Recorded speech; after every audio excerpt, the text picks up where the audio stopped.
அருள்நிறைந்த ஆண்டவரே, மகிழ்ச்சியான இந்த நாளுக்காக நாங்கள் நன்றி செலுத்துகிறோம். வாழ்வதிலும் உங்களுடைய தூய ஆவியை நாங்கள் பெற்றுக்கொள்ளவும், தூய ஆவினால் வழிநடத்தப்படவும் நீர் எங்களுக்கு உணர்வு வைத்தார். இந்த நேசின் வழியாக வேண்டிக் கொள்கிறோம் எங்கள் தாயின் தந்தையுமாய் கடவுளே, ஆமென். அன்பிற்குரிய சகோதர சகோதரி, உங்களை யாவரையும் இந்த நேசு கிறிஸ்துவின் திருப்பையில் அன்போடு வாழ்த்துகின்றேன். உங்கள் அனைவருக்கும் என்னுடைய பெந்தேகோஸ்தே திருநாள் வாழ்த்துக்களையும் தெரிவித்துக் கொள்வதிலே மகிழ்ச்சி அடைகின்றேன்.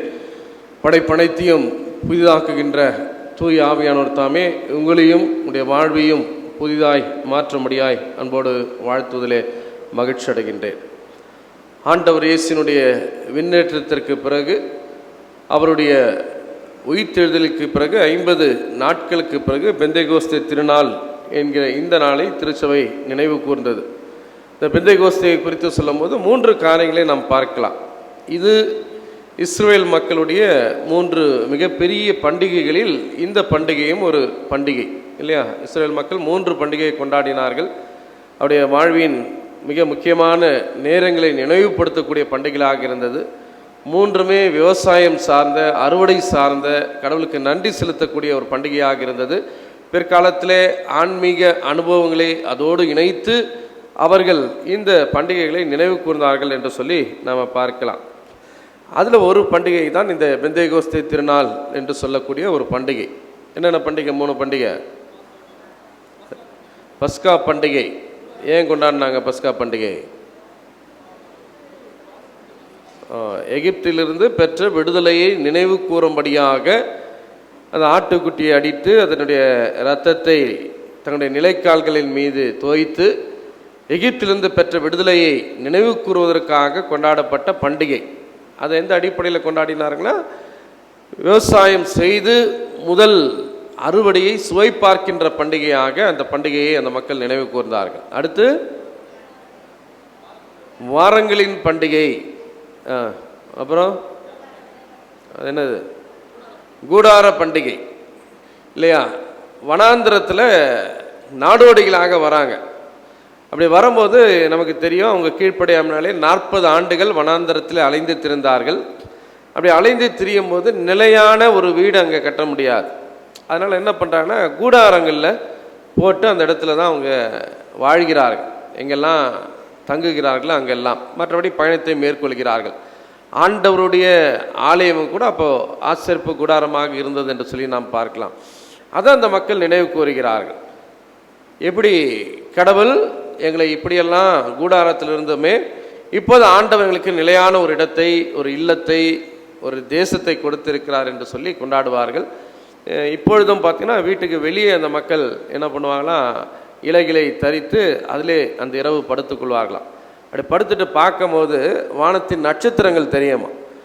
இப்படி வானத்து நட்சத்திரங்களை பார்த்து உறங்கிய எங்களுக்கு கடவுள் நிலையான வாழ்க்கையை கொடுத்திருக்கிறார் என்று சொல்லி கடவுளுக்கு நன்றி செலுத்தக்கூடிய பண்டிகையாக அந்த கூடார பண்டிகையை நினைவு கூறுவார்கள். குறிப்பாக விவசாயத்தின் போது, அறுவடையின் போது கூடாரங்களிலே, நிலங்களிலே கூடாரத்தை போட்டு அந்த அறுவடையை சேகரிக்கக்கூடிய நிகழ்வாகவும் இந்த நிகழ்வை கொண்டாடினார்கள். அடுத்துதான் வாரங்களின் பண்டிகை அப்படின்னு சொன்னாங்க. அதாவது பாஸ்கா பண்டிகை நினைவு கூர்ந்த பிறகு அது முதல் அறுவடை இல்லையா? அறுவடைனா எல்லாத்தையும் போய் அறுக்க மாட்டாங்க. இன்றைக்கி சில கிராமங்கள்லாம் பார்த்தீங்கன்னா முதல்ல என்ன செய்வாங்கன்னா, வயலின் ஓரத்திலே அறுவடையை ஆரம்பிக்கிறோன்னு தெரிஞ்சிச்சுன்னா வயலின் ஓரத்திலே சென்று ஏறக்குறைய ஒரு கூடை அளவிற்கு அந்த கதிர்மணிகள் வருகின்ற அளவிற்கு அறுவடை செய்து அதை அடித்து கொண்டு வந்து ஆலயத்தில் வைத்த பிறகு தான் அடுத்து போய் என்ன செய்வாங்க, அந்த பணியை செய்வாங்க. ஆனால் நாம் எப்படி செய்கிறோம் பாருங்க இல்லையா? கடவுளுக்கு நம்முடைய உழைப்பிலிருந்து முதல்ல கடவுளுக்கு கொடுக்குறோமா, இல்லை நேரம் இருக்கிறப்போ கடைசியாக ஆண்டவருக்கு நம்ம கொடுக்குறோமா இல்லையா? அந்த இஸ்ரவேல் மக்கள் அந்த பாரம்பரியத்தில் முதல் அறுவடையை அறுக்கிறதுக்கு முன்னாடியே ஆண்டவருடைய ஆலயத்திலே கொண்டு வந்து வைத்த பிறகுதான் மீண்டுமாக தங்களுக்கென்று அறுவடை செய்வதற்காக அந்த மக்கள் செல்வார்கள். அப்படி முதல்ல எடுத்து வந்து வைக்கிறாங்க இல்லையா, அதில் ஆண்டவருக்கு அப்பத்தை செய்து வைப்பார்கள், புளிப்பில்லாத அப்பம். அதுதான் இந்த பாஸ்கா பண்டிகை என்று சொல்லக்கூடியது. அதற்கு பிறகு போய் அந்த அறுவடையை மேற்கொள்வார்கள், கோதுமை அறுவடையை. அதுதான் 7 வாரங்கள் அந்த அறுவடையை மேற்கொள்வார்கள். 7 வாரத்தில் எல்லாரும் செஞ்சு முடிச்சுடுவாங்க. 7 49 நாட்கள். இந்த 50வது நாள் தான் இந்த பெந்தேகோஸ்தே திருநாள் என்று சொல்லி இந்த நாளை நினைவு கூறுவார்கள். அறுவடையை நிறைவு செய்த மகிழ்ச்சியைக்காக கடவுளுக்கு நன்றி செலுத்தும் விதமாக ஒரு வருடத்திற்கான உணவு கிடைத்து விட்டது, கடவுள் ஒரு வருடத்திற்கான வாழ்வை உறுதி செய்திருக்கிறார் என்று சொல்லி ஆண்டவருக்கு நன்றி செலுத்தும் விதமாக அந்த பண்டிகையை நினைவு கூறுவார்கள். அந்த பொருளுக்கு அந்த கிரேக்க வார்த்தைக்கு என்ன அர்த்தம்னு பார்த்தீங்கன்னா 50வது நாள், 50th டே என்று தான் அதனுடைய அர்த்தம். அது புதிதாக கண்டுபிடிக்கப்பட்ட ஒரு வார்த்தை அல்ல. அது இஸ்ரேல் மக்கள் பல ஆண்டுகளாக கொண்டாடப்பட்ட வந்த பண்டிகை. ஏன்னா பாஸ்கா பண்டிகைக்கு அன்றைக்கு தான் ஆண்டவர் இயேசு சிலுவையில் அறையப்படுகின்ற நிகழ்வை நாம் பார்க்கிறோம். இப்போ அதுலேருந்து 50வது நாள் தான் இந்த பெந்தேகோஸ்தே திருநாளை அந்த மக்கள் நினைவு கூறுகிறார்கள். இந்த நினைவு கூறுகின்ற இந்த 50வது நாளை அந்த நாளில் தான் பரிசுத்த ஆவியானவர் அந்த மக்களுக்கு கொடுக்கப்படுகின்றார். இது எல்லாமே பழைய ஏற்பாட்டு பண்டிகைகளோடு நடந்த ஒரு நிகழ்வு.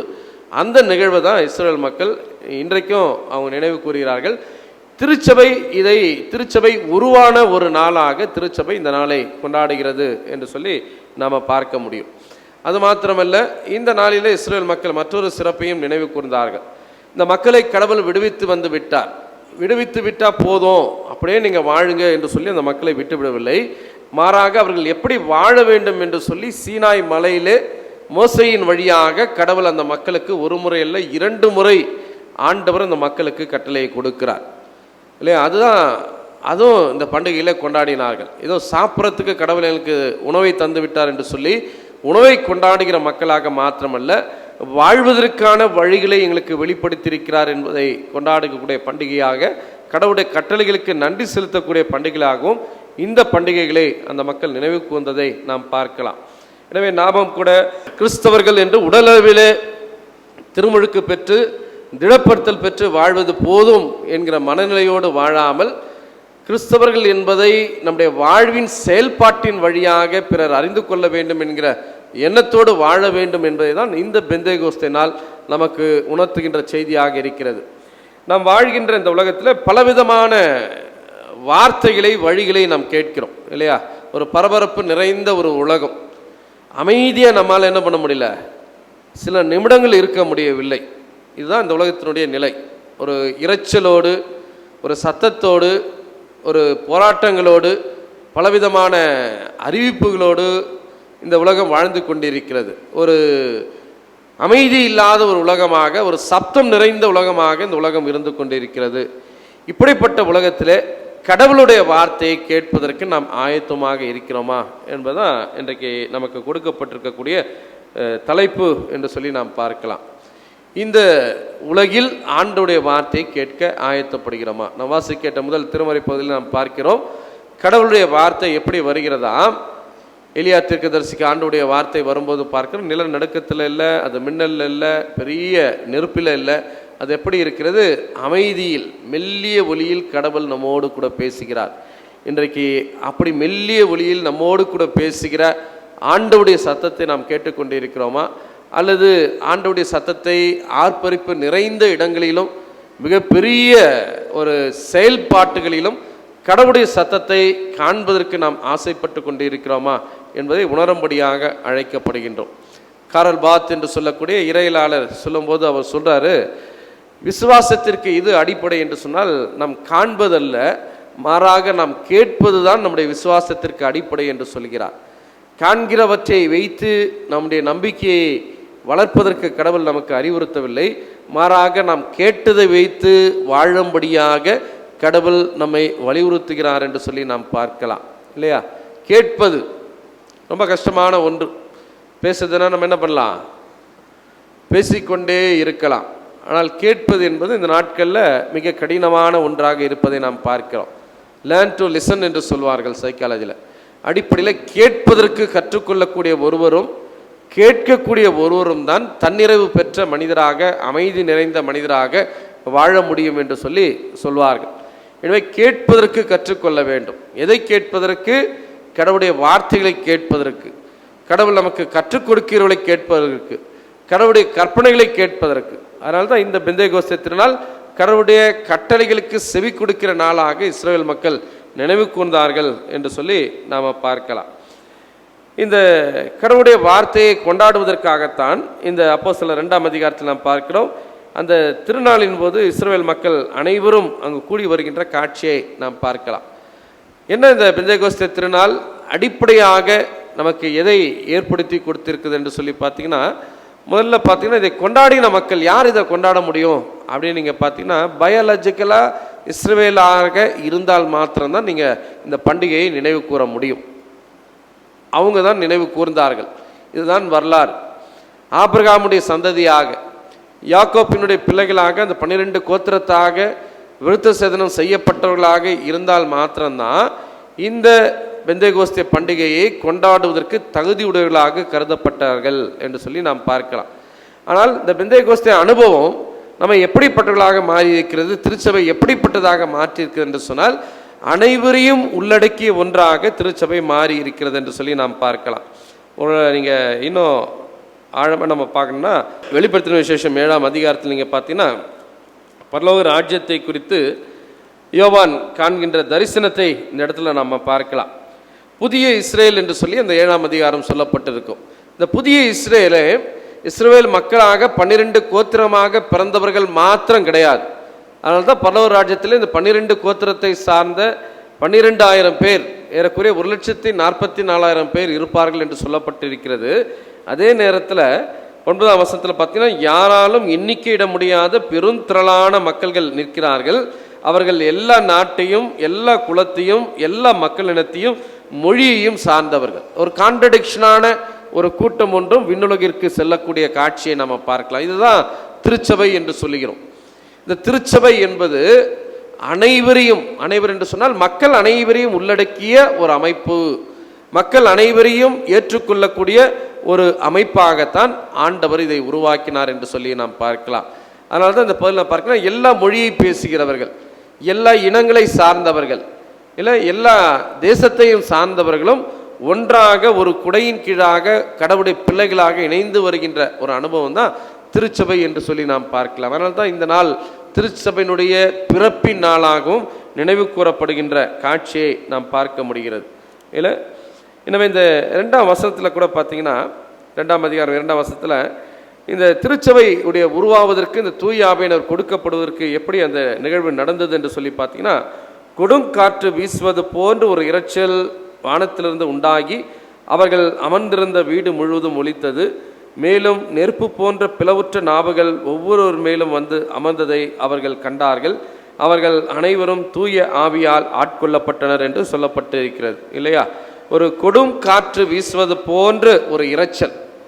ஒருவேளை பழைய பாட்டில் நம்ம தொடக்க நூல் ஆதியாகமத்தில் நாம் அதான் பார்க்கிறோம் இல்லையா? ஆவியானவர் ஜலத்தின் மீது அசைவாடி கொண்டிருந்தார் என்று சொல்லி நாம் பார்க்கலாம். அந்த ஒரு அனுபவம் தான் இந்த இடத்துல சொல்லப்பட்டிருப்பதை நாம் பார்க்கலாம். அதில் கடவுள் அந்த ஊற்றின அந்த மூச்சு காற்று ருவா என்று பெயர். இந்த ருவா என்பது பெரும் காற்றுக்கும் கடவுள் நமக்கு கொடுத்த உயிர் மூச்சுக்கும் பசுத்த ஆவியானவருக்கும் அடையாளமாக இதை மொழிபெயர்க்கலாம். இந்த ருவா என்கிற அந்த வார்த்தை தான் இந்த இடத்துல பெரும் காற்று போன்ற ஒன்று ஒன்றாகி அவர்கள் அமர்ந்திருந்த வீடு முழுவதும் ஒலித்தது என்று சொல்லப்பட்டிருக்கிறது. அப்படின்னா என்ன அர்த்தம்னா, கடவுள் உயிர் மூச்சை ஊதி ஒரு மனிதனை உருவாக்கினார் என்று சொல்லி நாம் ஆதியாகமம் 2ஆம் அதிகாரத்தில் நாம் பார்க்கிறோம்.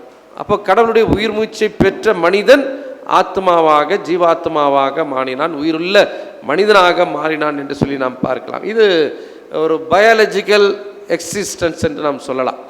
ஒரு உடல் அளவில் வாழ்ந்து கொண்டிருக்கக்கூடிய ஒரு மனிதனாக. ஆனால் இந்த மனிதனை உருவாக்கியதற்காக கடவுள் மனஸ்தாபப்பட்டார் என்று சொல்லி நாம் பார்க்கலாம். இந்த மனிதனுடைய நினைவுகள் நித்தமும் பொல்லாததாய் இருந்தது என்று சொல்லி நாம் பார்க்கலாம். ஆனால் இப்போ கடவுள் இந்த மனிதனுக்கு உயிர் மூச்சை தூய ஆவின் வழியாக ஊதி புதிய படைப்பாக கடவுள் மாற்றுகிறார். இதை இன்னும் நம்ம தெளிவாக பார்க்கணும்னா, யோவான் 20ஆம் அதிகாரத்தில் நாம் பார்க்கிறோம். 22ஆம் வசனம் படிங்க. அவர்கள் மேல் ஊதி பரிசுத்த ஆவியை பெற்றுக்கொள்ளுங்கள், எவர்களுடைய பாவங்களை மன்னிக்கிறீர்களோ அவைகள் அவர்களுக்கு மன்னிக்கப்படும், எவர்களுடைய பாவங்களை மன்னியாதிருக்கிறீர்களோ அவைகள் அவர்களுக்கு மன்னிக்கப்படாதிருக்கும் என்றார் என்பது. ஏன்னா ஆண்டவர் என்ன சொல்றாரு நீங்க பார்த்தீங்கன்னா, இதை சொன்ன பின்பு அவர் அவர்கள் மேல் ஊதி தூய ஆவியை பெற்றுக்கொள்ளுங்கள் என்று அவர் சொல்கிறார். அப்படின்னா என்ன அர்த்தம்னா, புதிய படைப்புகளாக கடவுள் அவர்களை மாற்ற விரும்புகிறார். இல்லை, இதுதான் அதனுடைய நோக்கம். ஏற்கனவே உயிருள்ளவர்களாக இருக்கிறார்கள். இந்த ஜீவ ஆத்மாவை கடவுள் தான் அவர்களுக்கு கொடுத்தார் என்று சொல்லி ஆதியாகமம் 2ஆம் அதிகாரத்தில் நாம் பார்க்கிறோம்.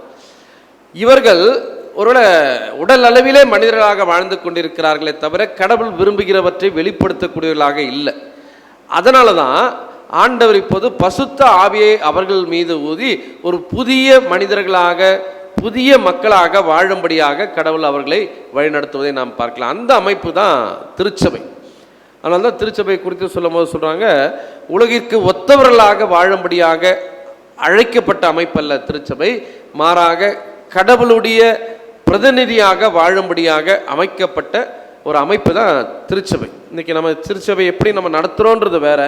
ஆனால் எதற்காக ஆண்டவர் இதை ஏற்படுத்தினார், எதற்காக இந்த திருச்சபை அழைக்கப்பட்டு இருக்கிறது என்று சொல்லி நீங்கள் பார்த்தீங்கன்னா, கடவுளுடைய விருப்பத்தை நிறைவேற்றக்கூடிய ஒரு அமைப்பாகத்தான் இந்த திருச்சபை அழைக்கப்பட்டு இருப்பதை நாம் பார்க்கலாம். அதனால தான் இந்த திருச்சபையில் இருக்கிறவங்க எல்லாமே தூய ஆவியை பெற்றுக்கொண்டவர்களால் இந்த திருச்சபை உருவானது என்று சொல்லி நம்ம பார்க்கலாம். அதனால தான் இந்த இடத்துல சொல்லும்போது, நெருப்பு போன்ற பிளவுற்ற நாவுகள் ஒவ்வொருவர் மேலும் வந்து அமர்ந்ததை அவர்கள் கண்டார்கள். அப்படின்னா என்ன அர்த்தம்னா, இந்த திருச்சபை தூய ஆவியானவரால் வழிநடத்தப்பட வேண்டும். இந்த திருச்சபை தூய ஆவியானவர் விரும்புவதை பேசக்கூடியதாக மாற வேண்டும். தூய ஆவியானவர் விரும்புகின்ற செயல்களை செய்யக்கூடியதாக இந்த திருச்சபை இருக்க வேண்டும் என்று சொல்லி ஆண்டவர் இதை ஏற்படுத்திய கிறிஸ்து எதிர்பார்ப்பதை நாம் பார்க்கலாம். அதனால தான் கொரிந்தியருக்கு சொல்லும்போது, இப்படி இருக்க ஒருவன் கிறிஸ்துவுக்குள் இருந்தால் அவன் புதிய சிருஷ்டியாக, புதிய படைப்பாக இருக்கிறான், பழையவைகள் எல்லாம் ஒழிந்து போயின. இன்றைக்கு புதிய படைப்பாக வாழும்படியாக அழைக்கப்பட்ட அமைப்பாக இந்த கிறிஸ்துவின் உடலாகிய திருச்சபையில் இருக்கக்கூடிய நான் புதிய படைப்பாக வாழ்ந்து கொண்டிருக்கிறேனா? பழையது என்று சொல்லக்கூடிய இந்த உலகத்தினுடைய காரியங்கள் எல்லாம் என்னுடைய வாழ்க்கையிலிருந்து முற்றிலும் அகன்றிருக்கிறதா? புதிய படைப்பாக கிறிஸ்துவின் ஆவியை கொண்டவனாக நான் வாழ்ந்து கொண்டிருக்கிறேன் என்று சொல்லி நாம் அழைக்கப்படுகின்றோம். அதனால தான் 4ஆம் வசனம் சொல்கிறது, அவர்கள் அனைவரும் தூய ஆவியால் ஆட்கொள்ளப்படுகிறார்கள் என்று சொல்லி நாம் பார்க்கலாம். தூய ஆவியால் ஆட்கொள்ளப்பட்டவர்கள் தன்னுடைய சுயத்தை, தன்னுடைய விருப்பத்தை வெளிப்படுத்துகிறவர்களாக அல்ல, மாறாக தூய ஆவியானவர் எதை செய்ய வழி நடத்துகிறாரோ, எதை பேச வழி நடத்துகிறாரோ அதை செய்வதற்கும் பேசுவதற்கும் தங்களை ஒப்பு கொடுத்தவர்களை தான் நாம் பார்க்கிறோம். அப்போ இந்த திருச்சபை என்ன அர்த்தம்னா, திருச்சபையின் உறுப்பினர்கள் என்று சொன்னால் கடவுளுடைய ஆவி நம்மை ஆட்கொள்வதற்காக, கடவுள் நம் மூலமாக செயல்படுவதற்காக அர்ப்பணித்த ஒரு கூட்டம் தான் இந்த திருச்சபை என்கிற அமைப்பு என்று சொல்லி நாம் பார்க்கலாம். அதுதான் இந்த இடத்துல நமக்கு சொல்லப்பட்டிருக்கிறது. இன்றைக்கு அப்படி கடவுளுடைய விருப்பத்தை செய்வதற்கு அர்ப்பணித்தவர்களாக நாம் இருக்கிறோமா? புதிதாய் வாழ அழைக்கப்பட்ட அழைப்பை பெற்றவர்களாக நாம் வாழ்ந்து கொண்டு இருக்கிறோமா? இதுதான் இந்த பெந்தேகோஸ்து திருநாள் நமக்கு நினைவூட்டுகின்ற ஒரு அமைப்பு என்று சொல்லி நாம் பார்க்கலாம்.